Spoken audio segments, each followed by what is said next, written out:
Hello, ladies and gentlemen out there in radio lands. Those Muckrakers coming to you live once again through the power of the internet. I'm Pat. I'm Pete. Oh, and I'm Bobby. Hello, Bobby. Welcome to the show, the new third host of Those Muckrakers. Would this be considered season 2 or Those Muckrakers reboot, Pete? I like season 2. I think that's it could still be season 1. Maybe you guys took a hiatus, trying to figure out the chemistry of the show. You had some rewrites. You hired a new person. I think it's easier just to hide all that and go in season 2. Because if you remember The Walking Dead season 1, they didn't go, "Oh my God, this show's become a train wreck." They just went, "And season 2." Yeah, season 2. That way we can preserve the first season forever and amber as a perfect TV show, and then everything else we can be like, well, you know, good except for those last couple season seasons. 2, they just decided, you know what, screw it. We'll let everything slide. It'll just, I don't know. I stopped watching after season 2. That's how I felt about that after the election. I was like, all right, I'm ready for another season of America because that last season was terrible.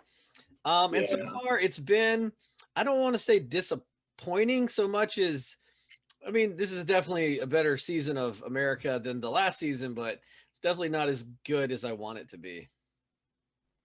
Well, I mean, if we compare it to last season of America, that's a really low standard. That's like going from the last season of Game of Thrones to literally any other TV show.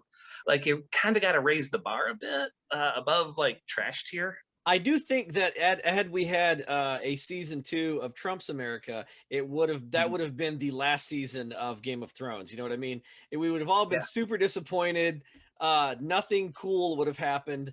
All the stuff that we're like, well, at least the apocalypse, that would have been lame, you know? So at least we didn't get that.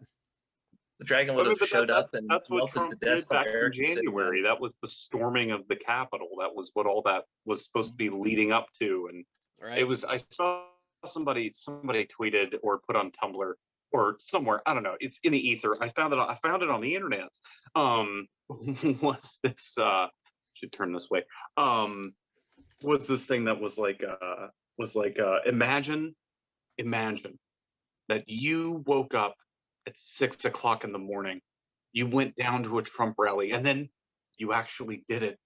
You did what you had been saying you were going to do. You stormed the U.S. Capitol to stick it to those liberals and those rhinos in Washington, and you get arrested, and you start seeing the news reports, and all of your conservative heroes, from conservative media to pundits to even bloggers, are saying that you're not one of them. You're a femboy cucked alt-righter, and you deserve to be put in jail. That just, I was like, oh my God, yes, imagine if that happened. Imagine. They all felt so betrayed. That was the best part. At least with the few people that had to be the wake-up call that, oh my God. I'm going to give the historical perspective on this.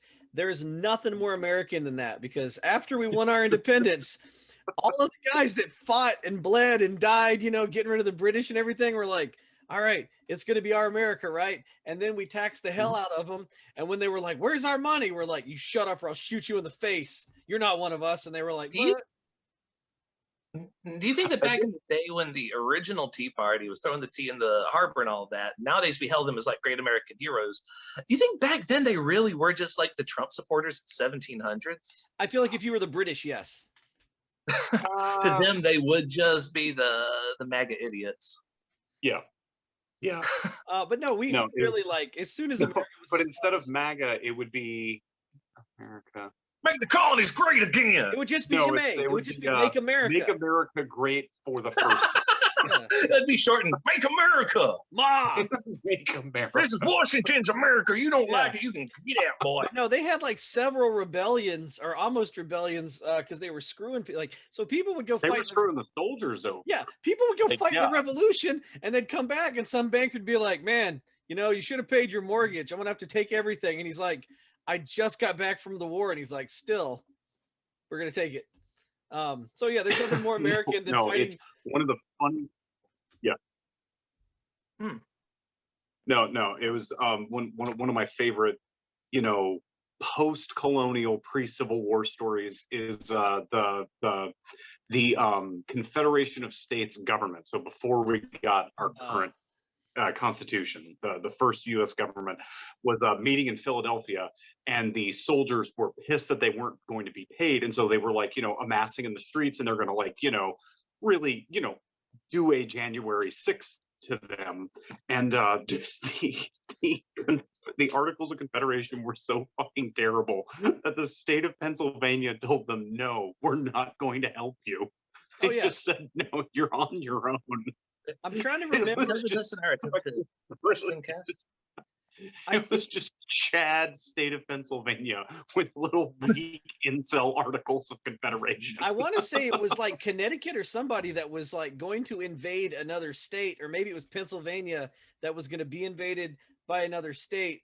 For what reason, I don't know. And they were like, okay, clearly the system of government sucks. Well, Ohio did invade Michigan. That doesn't surprise me, but then again, yeah. Well, and later on, Ohio did invade Michigan. All that land we fought for at this point, I'm like, why don't we just give Michigan back? I don't even know why we want Michigan. So speaking of, I like Michigan. Michigan gave us Little Caesars pizza. So speaking of all these and also all of the cars. Speaking of all these failed systems of government, that makes me think, what do you, Peter and Bobby, believe a better system of governance would be? Let's say a perfect system of governance. Perhaps that could be our big topic story for the day. That is, did you want to do that first or save that for the main course? I actually sort of saw that as like the core of the episode. That was totally just brought up now. All right. So yeah, like in the production meetings, we had no production meetings, so we don't actually know like the order of operations. We just have like some ideas. We could cover articles first, or we can get to the big news story of the day, and this could be considered a teaser for that later. Let's do the articles real quick, because I want to get you guys' take on this, and then we'll get to our ideal forms of government. All right, so number one, this article comes from the NYC Post, and the NYC Post is garbage. Murdoch. Their articles was it Murdoch? Their articles should just be like, here's a thing, but we're going to twist it in such a way that it makes you mad in your visceral parts. Well, it's the New York Post, so they're just going to lie to you. Piers Morgan did nothing wrong, you guys. Leave him alone. He's been in a lot of trouble lately, and the Brits even let him go now, so no one wants him. So NYC Schools encourages kids to stop using words like mom and dad in its inclusive language guide. So there's this school, Grace Church School in, I believe it's Manhattan, and they basically issued a 12-page guide for students and staff to kind of tell you about their mission of inclusivity and all this. But the Post just took it and just went like, you can't say mom and dad anymore. The cancel culture is going crazy. So I went through and I read the 12-page. Mr. Potato Head has a penis, goddammit. Yeah, exactly. In my America, it's a Mr. Potato Head, not Potato Head and Steve. You know? You snap on the potato penis. It goes right there between his snap-on legs. So I looked at the 12-page guide, and I'll tell you exactly what it is. It's a point-by-point guide telling you all about like how people want to be labeled and how not to use words like traditional family, because there's very different types of family. So it was really just like, hey, instead of calling somebody a dame, maybe address them as ma'am, or like, if you're not sure, like all these different ways to use proper pronouns. There was no like, you can't say mom and dad, the cis patriarchy must be burned. Like there was none of that. It was just like very nice. Cis hetero patriarchy. And I would say like, maybe it's a little much, but having worked at NYC schools, you won't believe how dumb some of the educators are. Like, well, if I don't know, if they don't have a penis, what do I call them? Well, number one, I feel like you're coming at it from a weird angle. So, what a weird New York accent you just did there. That was I've never heard that kind of New York accent. That's the accent I go into because I grew up in Georgia. So anytime I'm like, somebody has a really weird conservative viewpoint, I just cut back to like, well, I don't understand it. He used to do Kermit the Frog all the time till I pointed out that it was Kermit the Frog. But anyway, yeah, so it's just like it was a really interesting, like a really nice, like just, hey man, maybe don't be like, what would your dad say, and then have a kid be like, I don't have a father. So Peter, you've been in the education system a while. Do they ever use like mother and father on any sort of permission slip, or is it your parent or legal guardian? It's legal. Number one, it's always mom and dad anyway. It's always legal guardian, and I'm always like really careful if I'm addressing like a group of like kids to say your folks or whatever, because like number one, it's not even about inclusivity. I just like, you don't know if someone's mom or dad is dead. You don't know what their situation is, you know? So like I always try to use like non-specifics, and that's all the thing with Sam, but the NY Post, you know, is just like, you know, it's just trying to get people riled up. And when I read it, I got mad too. I'm like, kids can't say mom and dad. And it's like, that's not what they're saying. Yeah, no, and it's usually whenever you see, and the New York Post is not the only ones that are bad for this, Oh, yeah. but when, you know, it's whenever you see it, oh, so that's clickbait. Okay, I see what that's clickbait. I got it. Yeah. Every article we looked at for this episode, I actually went back, and the first thing I did was, after I read the article, I fixed the headline. Yeah. Because it, and I was looking at different versions of the same headline, and I was like, man, I want to start my own boring news network where we just tell you exactly what happened in like the most factual possible way, and then that's it. There's no emotional bent to it. Yep. So for my article, I saw a video article earlier today, and I meant to find like a proper article, but I didn't. So we're just gonna go with this one. It was an episode of Accessibility by Laura K. Buzz, which talked about how microtransactions prey upon disabled people, which really can be extrapolated out to how capitalism preys upon disability in order to, you know, suck as much cash out of people as possible. No, we don't What have to she pay him was- as much because he's disabled. Yeah, right. Why are we paying full price when he's only half a man? Oh, good Lord. You know? Literally the argument. Yeah. give them only three-fifths a vote, etc. Yeah, he should only be eating half the calories. He doesn't even have legs from the knees down. Like, Oh, good Lord. Yeah. it's But just, she just points out how a lot of the microtransactions from different games she had played seem to specifically prey upon her own disability, which is that she has a form of autism, and one of her quirks is that she has to have ordered sets or complete sets. So whenever she starts to collect things in a game, it could say like, well, you have a limited amount of time to get this one item, and it's random if you'll get it, but you can pay us money to make that random thing happen more often, and she will just dump buckets loads of money to finish getting that last thing. Otherwise, she won't have a full set, and that would bother her forever. And she's also spoken with other people with different disabilities. Like if you're OCD, you're going to want to just keep doing the same thing over and over again until before you realize that you bankrupted yourself. Oh, yeah, And that's the same thing with the gambling. Yeah, with gambling. It's that. I'm old, and I just found out about microtransactions because I bought a WWE game for the Xbox One. And the way it's very interesting. It's very capitalist. The way you have to make and earn points to unlock moves and wrestlers takes forever. Or you could just pay $35 and unlock everything. And I was like, I'm not paying money for a game that I just paid for. And I was like, I'll spend 400 hours earning it the old fashioned way. It doesn't even stop there. There's a lot more insidious practices out there, such as, let's say instead of being able to unlock all of the moves, you pay like, let's say $1 to get randomly 10 different abilities. And so you buy it and you don't get the Stone Cold Stunner that you really wanted. So then you pay, you know, $1 more and one more, and it keeps not giving you that one ability. Then you find out, oh, the Stone Cold Stunner goes away forever in a week. And you're like, well, shit, I'll just, you know, pour in $50 and see what happens. See, someone pointed out, I think it was a Pokemon game, but it was like there were, well, it was some, I believe it was a mobile game, but it was in-game transactions. You had to buy like the in-game currency.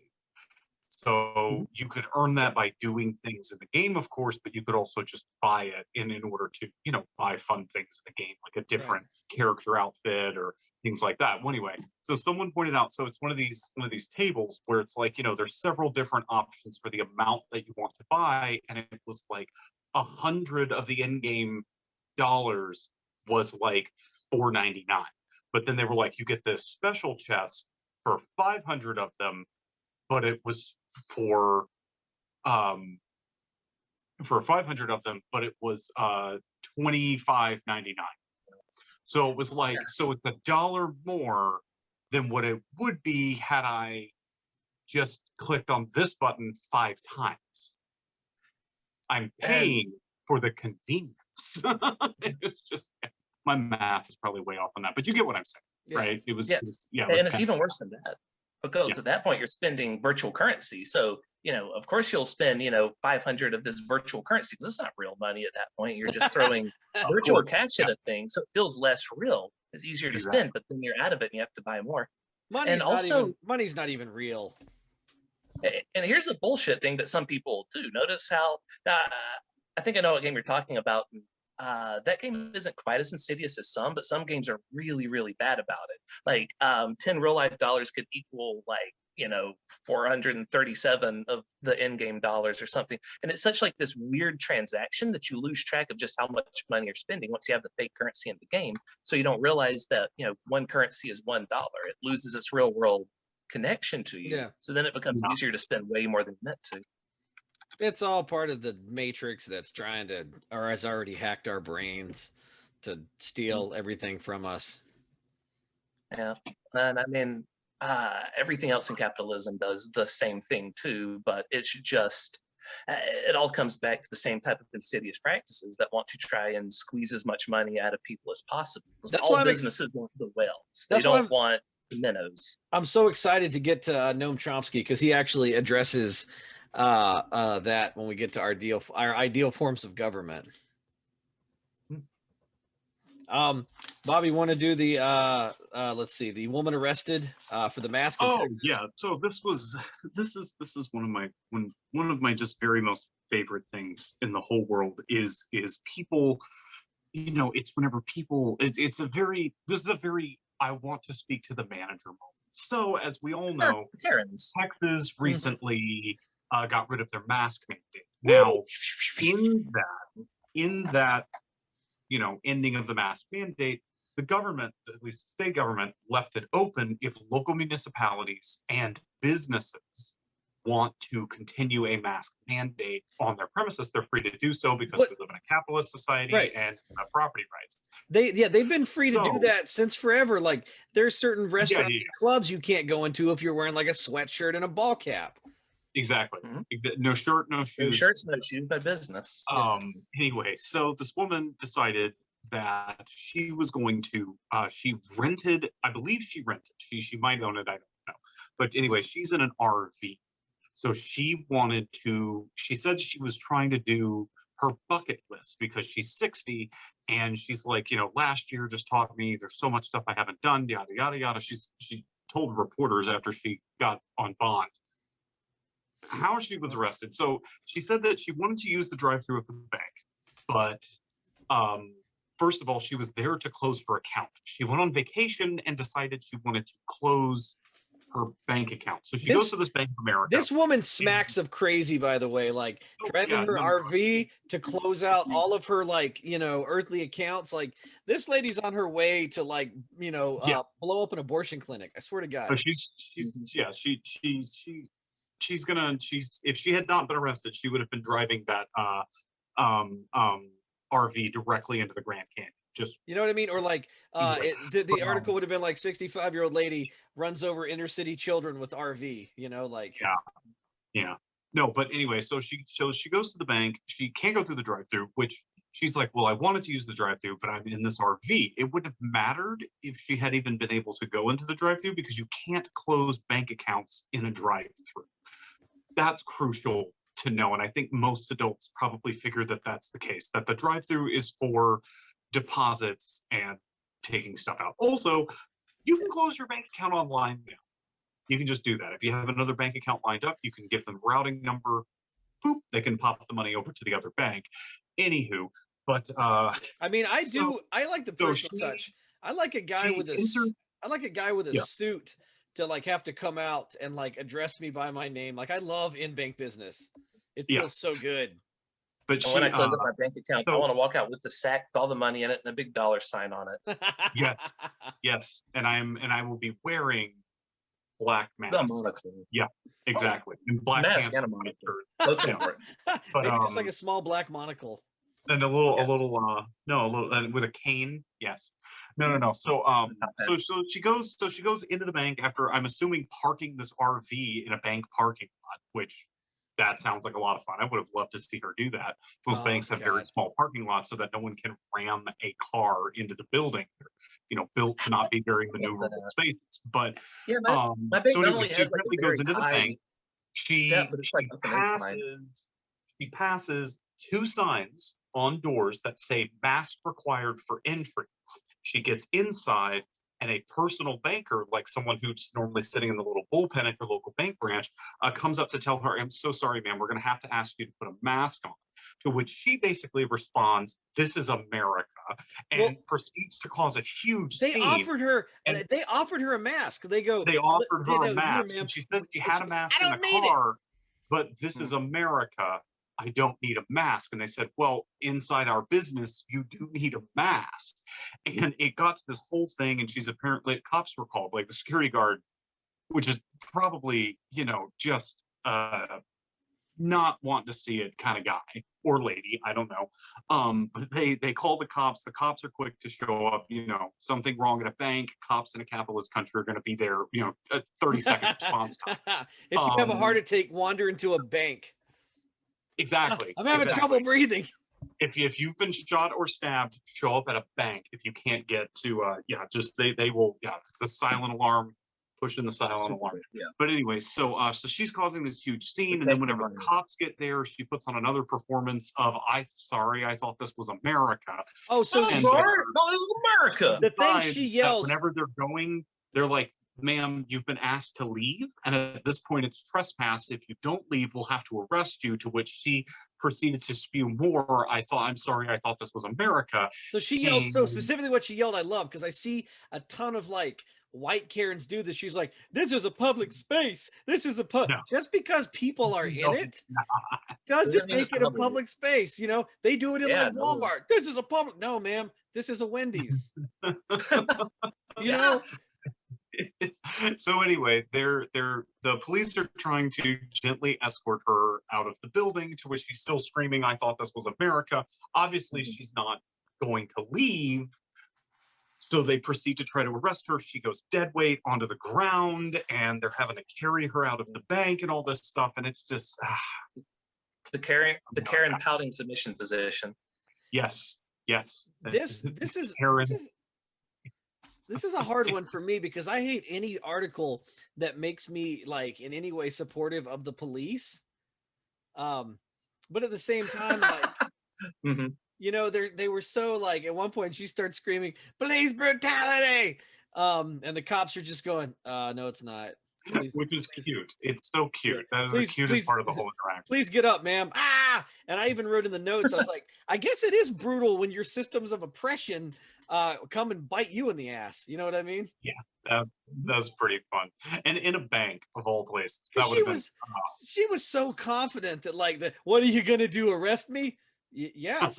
Yeah. That's what. Yeah, they will. You are trespassing on private property. Welcome to capitalism, Karen. Also, your ass is getting arrested. A private property where all the money is. That's the most private of all private properties. The government shall make low laws. Doesn't say anything about businesses, and they say get GTFO.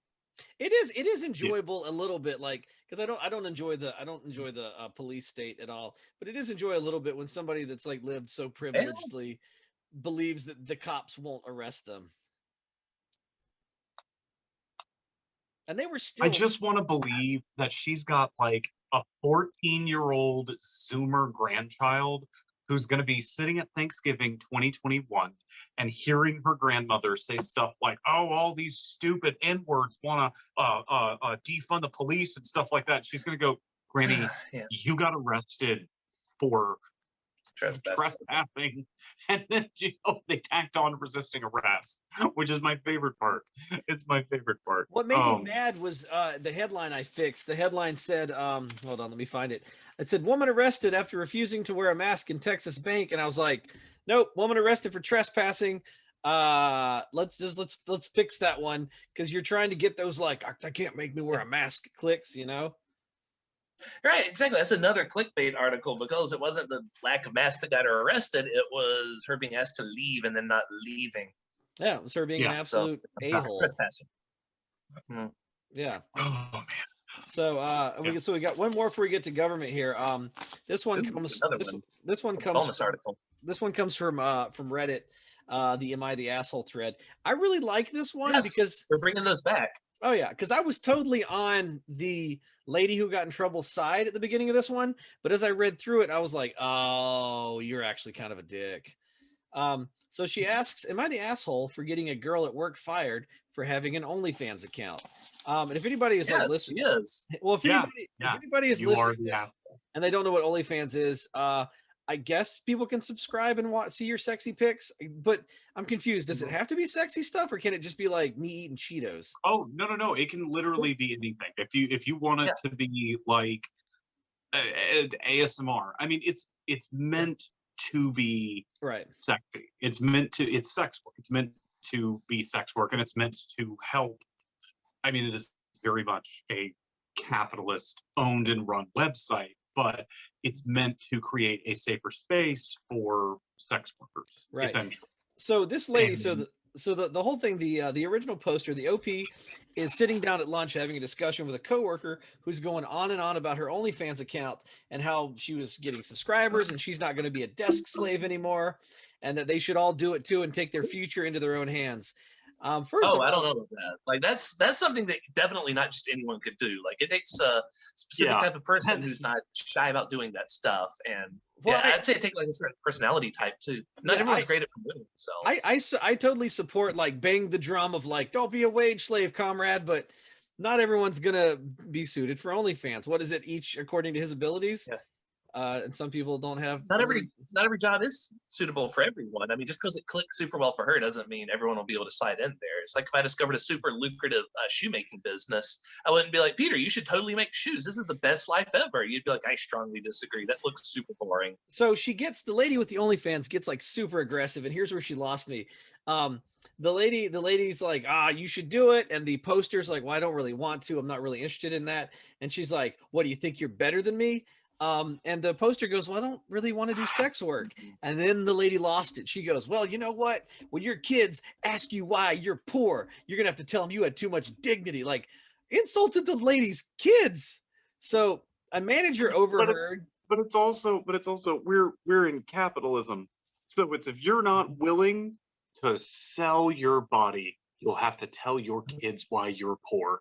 Mama wouldn't put that snatch on the YouTube. Yeah. So a manager overhears, and like the lady that posted to your kids, wow, your snatch isn't recorded for strangers to look at. And could you imagine that conversation? Grandma, where's your OnlyFans at?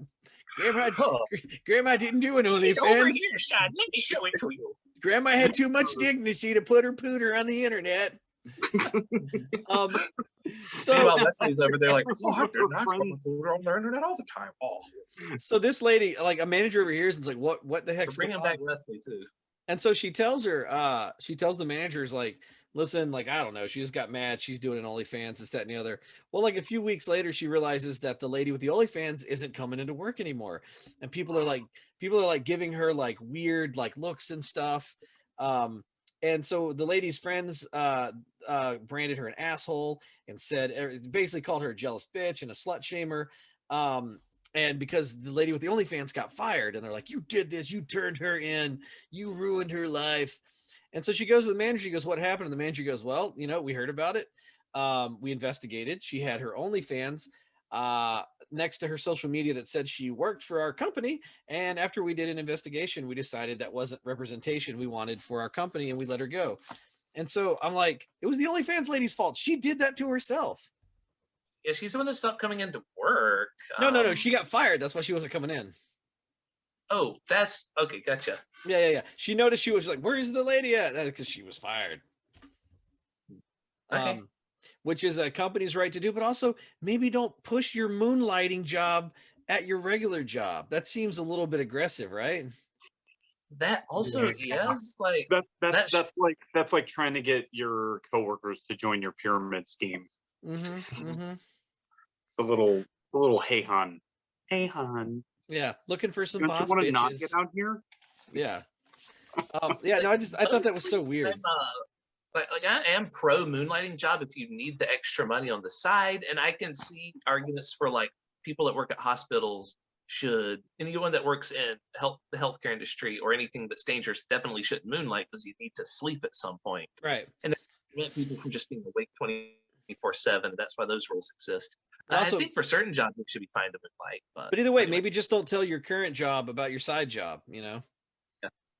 That would be like if someone sat down at a table with all of us and was like, hey guys, look, I got a side chick and you should all get side chicks too. And then somebody's wife overheard and there's like, what was this about side chicks? It's like, keep your business person, like, not that I think there's anything wrong with having an OnlyFans, just a lot of companies don't like that.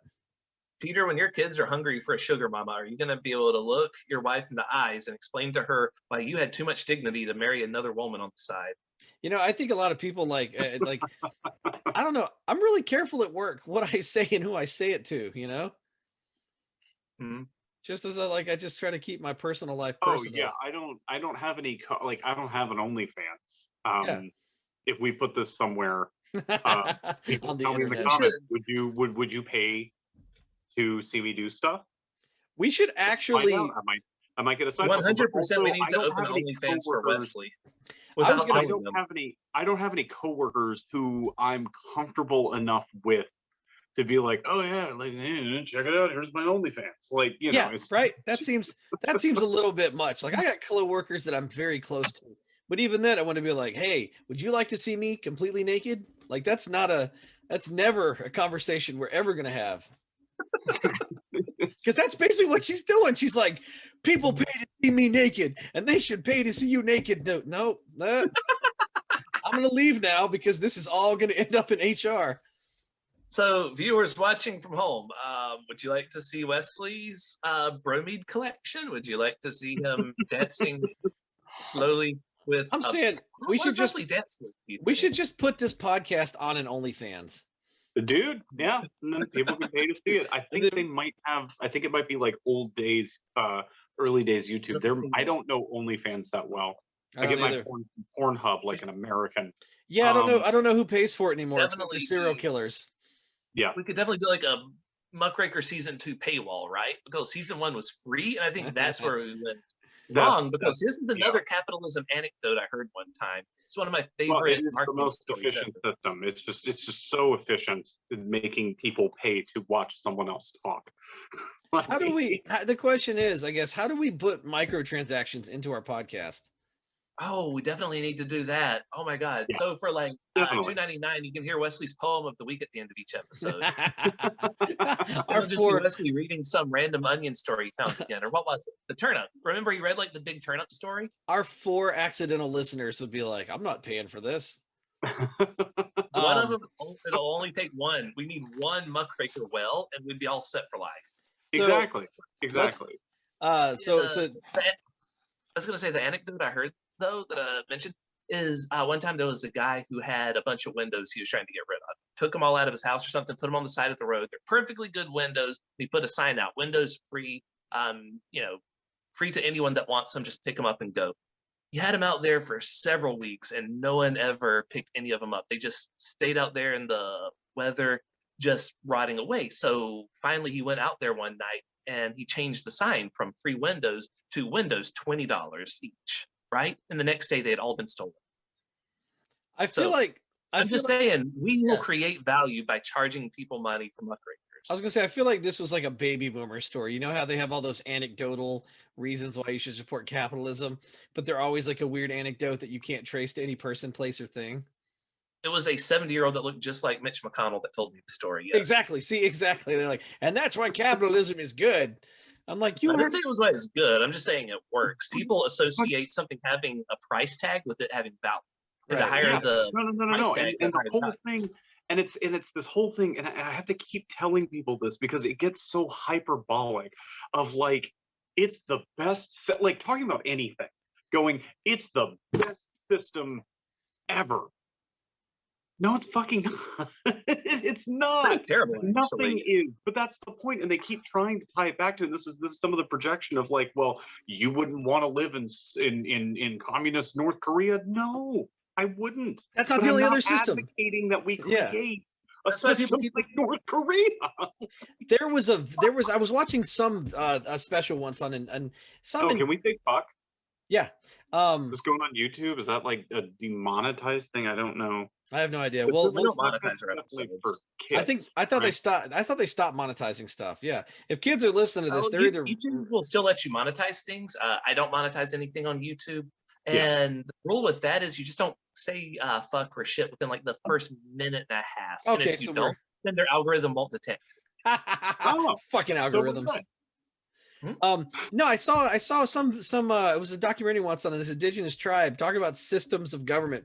Basically, the whole tribe works together to meet the needs of everybody, and everybody in the tribe, basically every day you have to do about 2 hours of work per day, Perfect. setting snares to catch food, like skinning, maybe making the crops, whatever you have to do. So basically everyone has to put in about 2 hours of work doing whatever they do, and then the rest of the time you just kind of chill and do whatever you want, and that's your whole life. Sounds amazing. Right? Can you imagine? Like I did my 2 hours, I did my good for the tribe and my community, that my work is done, and now I'm gonna go pursue whatever the hell I want. This podcast is my 2 hours of work this week, and then I am just chill for the rest of it. That would be great I if know you said per day, but there was just one guy with like a coconut being like, I call this podcasting. I do it 2 hours a day, and that's my contribution to the tribe. Ugg over there, he just tells you about the tribal goings on and whatnot. But yeah, that sounded great. It sounded way better than working 40 hours a week. that'd be 14 hours a week. So yeah. Like a light part-time job. Yeah, there's so many other systems, but capitalism is so invested in you staying happy with capitalism because they're like, oh, everything else is worse. Well, and that's why so much So economic analysis is done on like job numbers and joblessness numbers. Like we are rapidly approaching the end of, I want to say, like the necessity of universal employment. Yeah, like we right. are going to come to a time where we're going to have to cut it down to 30 hours a week because there's just not enough work to do. Or Right. Everything's going to like become automated. exact. Well, not everything. I mean, some things A lot of will things. probably always be human, but like I'm sure that there will be a company that owns several hundred different styles of boutique sex robots that all have their own OnlyFans accounts, and for like $10,000 you can meet the sex robot in life and have intercourse with it. $5,000 if you're willing to let the company post and then profit off of a Right. video, like that sort of Yes. thing. And of course, and this is a wall that it's a wall that we're getting to rather rapidly right now. Is a lot of people want automated cars, and that's not a bad thing to want, but what you have to step back and look at is what this is going to do It's to gonna be transportation generally. Is that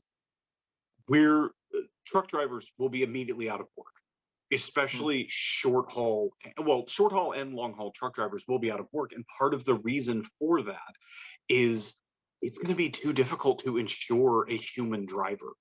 yeah. And even if federal government comes down and says no, they can be automated and drive themselves, but there has to be a person in there, you bet your ass trucking firms and large companies with large amounts of logistics like Amazon and Walmart are going to go, cool, that sounds like a $7.25 an hour kind of job. Yep. Sit on your ass and watch, because that's something that was pointed out in one of my favorite podcasts, which if the people who are listening or watching this haven't checked out, well, there's your problem. They've done stuff on automated vehicles. We need to stop saying automated and start saying unsupervised, because that's exactly what these vehicles are. They are an algorithm that controls a robot that, if working properly, is just unsupervised. Because if that car gets into an accident and kills someone, who's at fault? Is it the car? Because the car can't be sued. It's an inanimate object. It's not sentient. It can't enter into a contract. It can't be sued. Is it the company that programmed the car? Is it the company that built the car? Because those are two separate entities. That's Is it what the made company me that owns The the company car? with ownership of the car. Well, also depends on It depends on algorithm is what caused the car to cause a fatal accident. Is it the fault of the company that owns the car? I That's feel like the thing. Or is it the fault of the programmer themselves? no, because you can't sue like, you know, the Henry Ford Corporation, you know, again, for like just because Henry Ford invented the car doesn't mean. So I don't think it matters who invented the algorithm. I think it's whoever owns that particular vehicle at that different, you know, at that specific time. I really hate a lot of the pushback against unsupervised and automation. There was it was a few years ago. We might even talk about the podcast. Self-driving car had a driver monitoring it. It's driving down the road, and lady runs out in the road, gets hit by the car, and they're like, "They're out to kill us." And I go, it took two people screwing up for that car to hit that lady. So Yeah. how is that the machine's fault? I mean, if she'd ran out in front of a human driver, they would have still hit her, right? He did run out in front of a human like, supervisor, like. Yeah. But yeah, it's so the same. Automated or not, that would have been an inevitable accident. It's the same big moral philosophy they're going to come to. If a car has the option, it sees an impending wreck it can't avoid. If the car has the option between hitting a pedestrian and killing them, or you know, basically saving the driver, hitting a pedestrian, or missing the pedestrian and potentially killing the driver, because you have to make the algorithm of the car decide who it's going to kill. Right. Well, are you no, gonna the swerve algorithm of away the and kill the car, driver, or are you gonna plow through the people? Yeah. Well, the algorithm of the car. I mean, you're talking about something that is like Star Trek levels of future tech, because right now the car will just recognize the pedestrian as, oh shit, obstacle. Right. And so it's not even going to take into account that, oh, that's a person. And that's where we are with the technology right now. I mean, I don't know. Maybe Elon Musk is about to announce that all Teslas can now identify people. I don't know. And it will... I gotta say, Elon Musk is the most disappointing super genius, and I feel like he's the super genius that we deserve in 2021 because of And it's what not we even a super genius. Yeah, I yeah, am yeah. so tired. I am so tired of hearing about Elon Musk. I want him to go to Mars, because if he goes to Mars, he will die faster. I am Thank you. on the record. I am on the record right now. I want both of you to know this. Mars is a garbage planet. I was gonna say, me and Bobby, shouldn't be settling it. It is a horrifying idea. And in 500 years from now, the only thing that a multi-planet society, Earth, meaning that we have colonized other places, the only thing that Mars will be known for is for the quality of its automated strip mining operations. That's the only thing it'll be known. We've talked about this on Facebook before, and I'm glad you bring it up. I 100% agree with you, because the one thing Mars doesn't have that you need is fucking gravity to hold your atmosphere. It's got less than 2% Earth's atmosphere. Because without gravity, and Elon Musk and you don't others, have atmosphere. So it's a giant dead rock with that little atmosphere. Yes. Elon Musk and others are like, well, we'll simply nuke the North and South Pole. There's a lot of buried CO2 there. Or we'll get the CO2 out of the Martian regolith, like, you know, how they make cement, you know, taking in the limestone in order to turn it into the, you know, thing, and that releases carbon dioxide. We then have some algae or something. I'm like, do you realize how fucking long it would take a shorter amount of time to fully dome over the fucking moon than to make Mars habitable? And until Mars is habitable, you're living in caves or on space stations orbiting that shitty fucking planet. It is a shit planet. We should colonize Venus instead. It will take just as long, but it's a better fucking planet. I think that Elon Musk is the Mars of, and I'll air quotes, super geniuses. You know what I mean? Everyone's like, we got to go to Mars. And Elon, you know what? They're two peas in a pod. Let him go. He should let him go. They deserve let him go. Let him fucking die. An interesting idea I also heard floated by was that you could just have like floating space stations around Venus. So, you know, that way you actually have an atmosphere. Well, in the upper atmosphere of Venus, where pressures and temperatures are comparable to that here on Earth, our oxygen, nitrogen, mostly the oxygen, nitrogen atmosphere is actually a lifting gas. So you wouldn't even need to bring like helium and shit like that, which, oh, by the way, Venus is lacking. Venus lacks helium. But Earth you could make helium. Fun fact. But, what? Earth is about to start making helium. Fun fact. Well, like we're losing it really fast. Well, I mean, really fast on like geological timescale. But yeah, it's hydrogen. I meant hydrogen. Oh fuck, guys, I'm tired. I'm really sorry. I'll throw this out here. What is it? Europa. We should be focusing on Europa. It has fuck I'm a fan Europa. of Titan. it has water. It has freaking Ganymede. water. So does I'm a every fan of Titan. single Titan's a good planet. asteroid. It's a And good you want to know option. something about the asteroids? They're fucking closer. It has seismic activity, damn it. No, you want to know what you want to know what's better than Europa? Ganymede.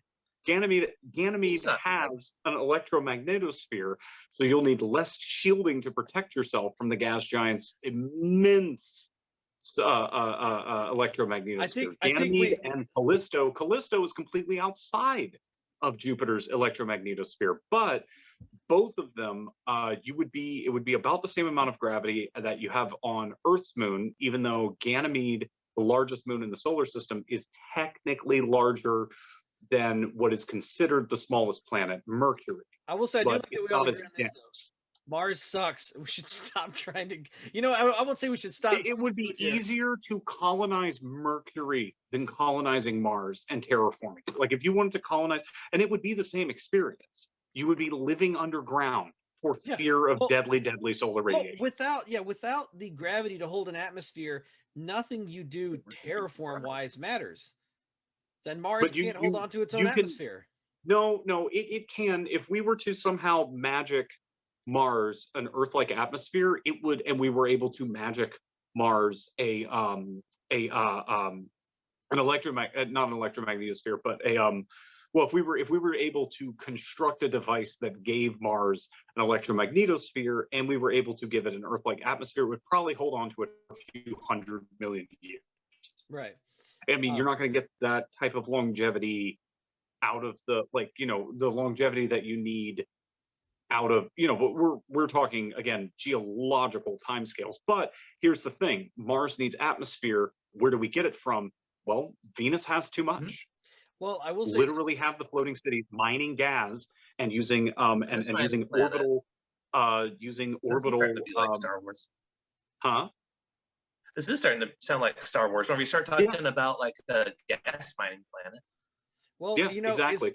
How you would mine mine the gas off of Venus would be, you would want to build an orbital ring, and from the orbital ring you would basically like Spaceballs just lower a hose into the upper atmosphere and start sucking it up, and then with the carbon dioxide, what you do with that carbon dioxide is the first thing you do is you start making sheets of carbon nanotubing, and you use that carbon nanotubing to create cylinders that would contain atmosphere. You put a little bit of a permanent magnet metal down the side of that container, you put it in a railgun, and you launch it at Mars. I will say this, and it just completely automated process. For the most part, you will just need some humans living on the orbital ring in order to affect maintenance on it. But also something that's really, really good. And once that carbon dioxide, I mean, we're talking thousands of years to make this happen. Yeah. But it's the most low cost, high efficiency way to make it done. But also, so you have the problems of Venus and the problems of Mars, so far as atmosphere goes, are backwards. Right. Mars needs atmosphere, Venus doesn't. And one of the good things about Venus's atmosphere also is that it is, by volume, we believe, about 3 to maybe 5% nitrogen.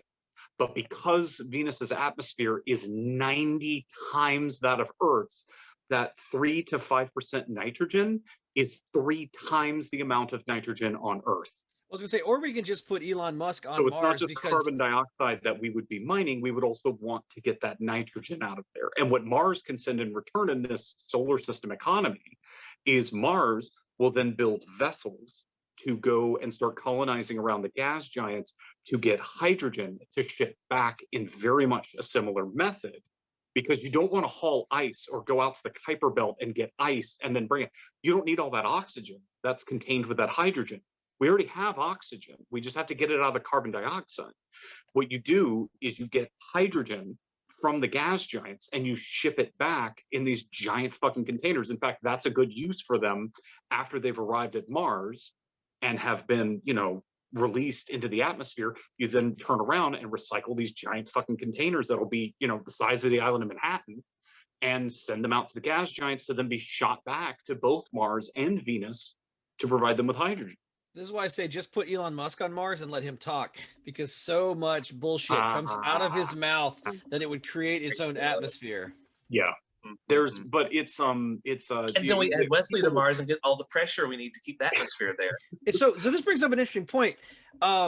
Capitalism sucks for space travel.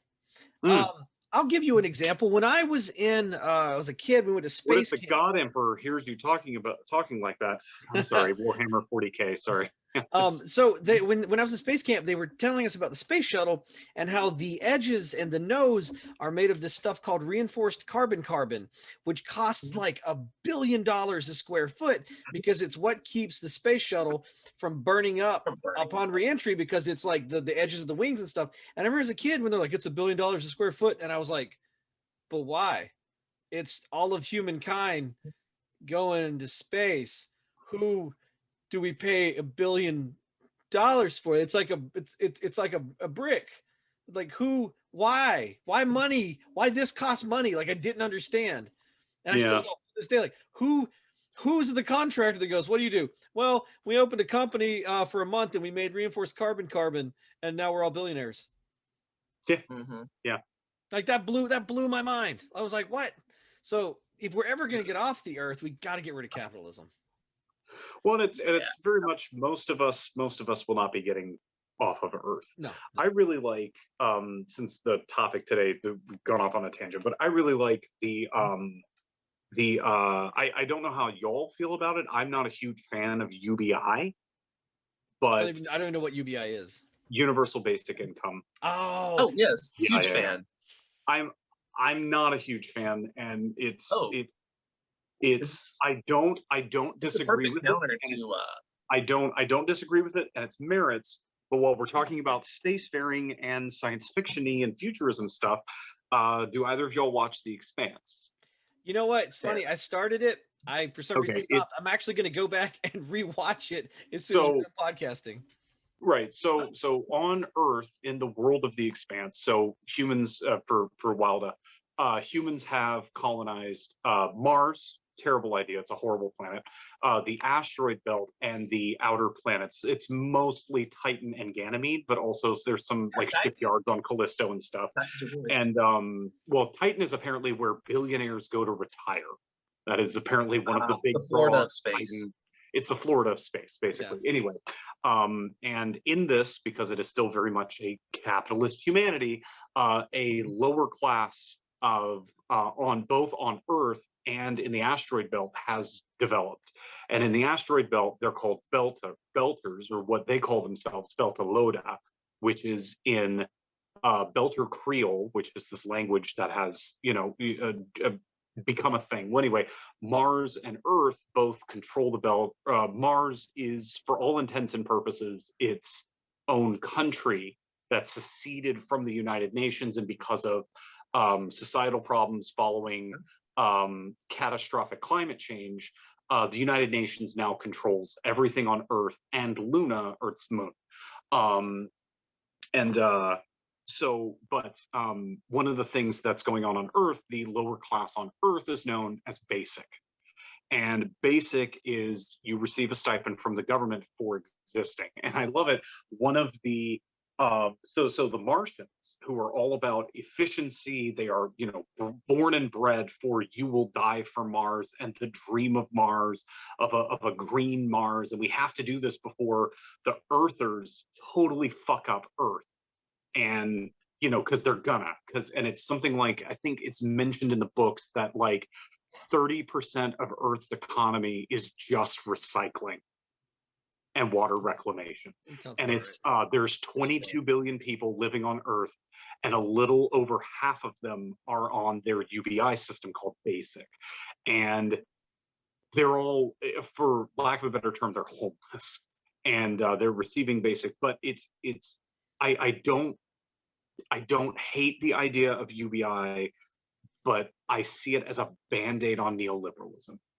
Yeah, I see it. It's the same way as a temporary step to fix what are just deep systemic problems. UBI, I'm not saying I'll oppose it if someone tries to bring it up, and it's not the Expanse that made me think this. It was, I sat down and gave it some thought, but it really feels like, well, we're going to increase welfare recipients, whatchamacallit, like 2%. Right. UBI is more of inevitability, though, because as everything becomes automated, eventually there's just not going to be enough jobs to go around for everyone. Right. Well, but here's the thing: is that what's driving us to automation is capitalism, and it's specifically neoliberalism. Like it's shooting itself in the foot. But there will be people who will still, I want my artisan bread made by hand. Yeah. Well, and there will still be people, I want my spreadsheets looked at by a human. The problem with people that want more money than the universal basic income can invest in becoming an excellent bread maker or whatever. Right, but the problem with UBI is UBI by itself with the current system of government, with capitalism, again, like it won't do anything.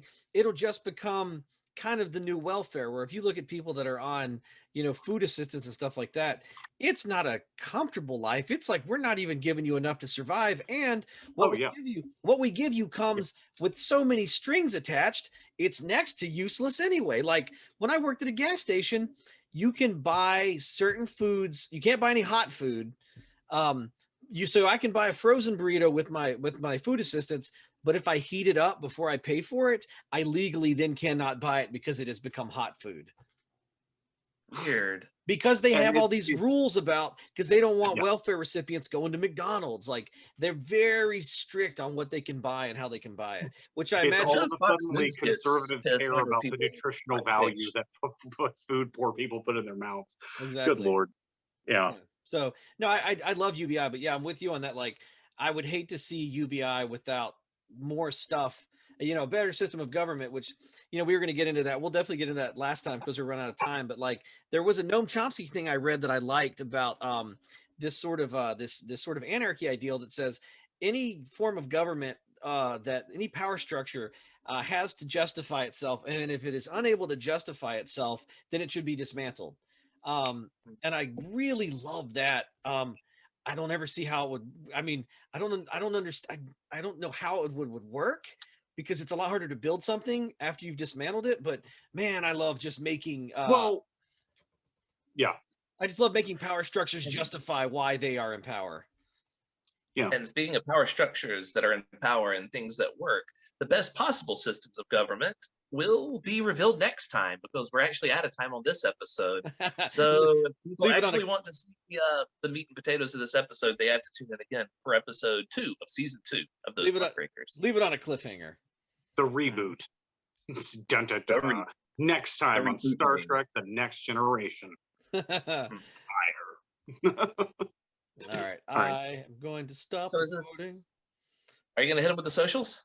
Oh yeah, crap! I forgot we had. I forgot we had social media. Patrick, what is our social media? If you'd like to send us your own, dear Wesley, a story that you have that you'd like for us to read on here and tell you what Wesley would have to say about it, you can send it to thosemuckrakers@gmail.com. You can also contact us at thosemuckrakers on Twitter.